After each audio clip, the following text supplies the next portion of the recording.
साथ एक tip share करना चाहूँगी कि अगर आपके पास भी गोश्त बचा हुआ हो और इसे आप फ्रीज़ करना चाहते हो कुछ दिनों के लिए, तो उसका सबसे अच्छा तरीका ये है कि गोश्त को धोकर आधे घंटे के लिए छान दें।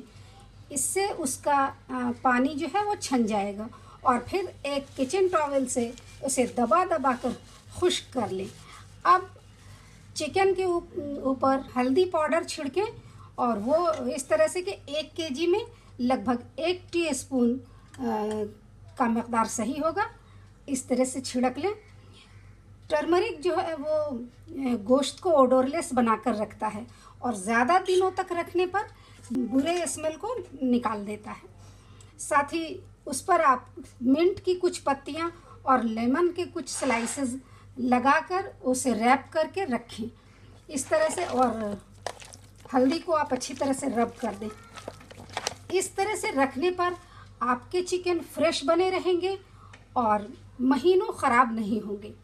और जब आप इसे निकाल कर बनाना चाहें तो फिर फ्रेश पानी से इसे धो लें। तो अब मैं इसे रैप करके आपको दिखाऊंगी। तो देखिए, इस तरह से सेलोफेन पेपर पे आप इसे डाल दें और फिर आप इस तरह से इसे रैप कर लें।